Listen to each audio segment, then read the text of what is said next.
and this is Grant. Grant just messaged me. His phone's at 10%. We've dealt with some batteries. My mixer, this is a full Three Guys Talking Ball podcast. We've had it all, but we always end it with something non-sports related, Ross. So we're going to kick it over to Grant for Curveball of the Week. Great. Everybody knows Dylan is going to Mexico on Friday, Saturday, like he said. And actually the week after that, I'll be going to Mexico also. So we're traveling in the next couple weeks. So it's kind of I missed the memo. Thanks for the invite. One, when you get to the airplane, are you guys one of them that you're always going to check a bag, or are you just going to throw it over top on the overhead storage bin? And then also, when you're on the airplane, are you a window seat or are you an aisle seat?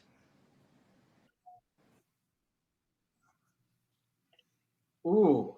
So I will say that I usually am not I'm not much of checking bags. The only time I really do is if I'm taking my golf clubs, where I don't have a choice. That doesn't fit. So usually I can handle carrying it through, and then I don't have to worry about losing it or waiting at luggage. I can just grab it and go straight to my vehicle or whatever I'm doing, or waiting for Grant to pick me up when I come visit the cities. And then the other one is your first time flying is you always got to be on a window, because I'm the type of person, you got to go take a picture of the stadium in the bigger towns and make sure you have that. So I guess I would say, in a sense, I'm a window seat. But the biggest thing is with airplanes is, if you are a person that stands up when the plane lands, you're dead to me. You are nothing. I do not associate with you. I choose. You are no part of my life. Yeah, it's you're not getting off the plane any quicker. Just wait until the people in front of you exit. So I'll answer this. It's not super pertinent to the question, but I just love to get this out there. I hate flying. I'm convinced if I get on a plane and it lands at its destination, I consider I'm on borrowed or free time, extra time. Every plane I get on, I'm convinced is going down. I define nervous flyer. I fly because it's convenient, not because I like it.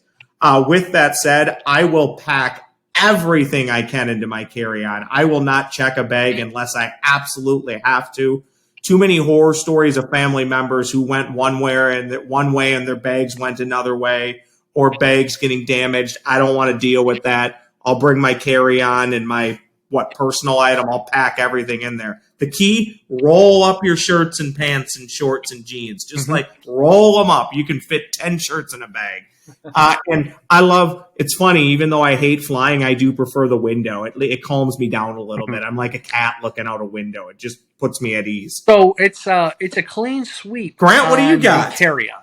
Because I'm with you guys. When I land, I want to get up when I'm allowed to get up. So when I'm about to exit the airplane into the aisle, and then I just want to get my bag, and I want to go right to curbside pickup, or I want to go to ground transportation if I need a Lyft or an Uber.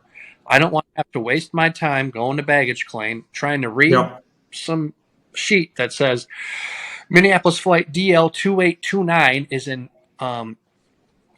carriage spot 7. I go to carriage spot 7 and it's not there.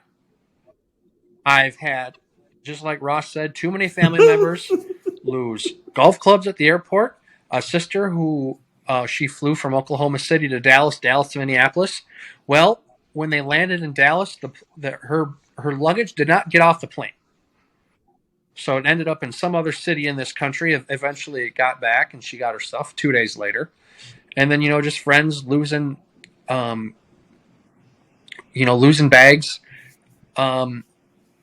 through translation. And it's not like the people working those bags are, Ivy League grads. They're just kind of throwing stuff around, and you don't know what's going to happen into your bag. Who says someone's not going to open something up and steal something?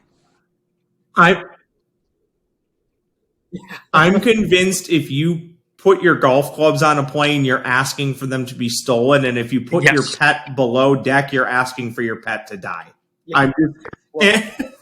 Well, did you? I don't know if you know Tom Hoagie. He's a golfer out of He's a golfer from the Fargo area. Went to college. Yeah, I know that name. But he was just golfing at the Masters, and he missed the cut, and somebody broke his pitching wedge. His pitching wedge was completely shattered off. The club head was. Yeah, when my pitching wedge looks like that, it's because I wrapped it around a tree out of frustration. We've all been there. Well, we've all done that, Ross. Well, hold on 1 second here. This was a lot of fun. I used to be a window seat kind of guy. Oh, yep. Go ahead, Greg. But I got these long legs, and then I've transitioned into the aisle seat where I can just kind of subtly line up, if my right or left foot, depending on where I'm at in the aisle, right underneath the armrest in front of me, where I can kind of stretch out a little bit on this flight, even though they say I can't do that. So I once was a window seat guy like you, Dylan. I had to kind of, open it up, look out the window, and say, "Oh, hey, this is where we're at, and this is what the city that looks like that I'm flying into." But I've transitioned from a window to now I'm an aisle seat kind of guy. Because also, hey, if I got to get up and use the restroom, I can just get up and go. And it's not that much of a hassle if I got other people crawling over me with that. Can we all agree if it is a plane that has a third seat that's in the middle, though, Absolutely. That is literally the worst spot on the planet to be? The middle seat's just terrible. You don't get to look out the window. You have no leg room. Oh, it's awful.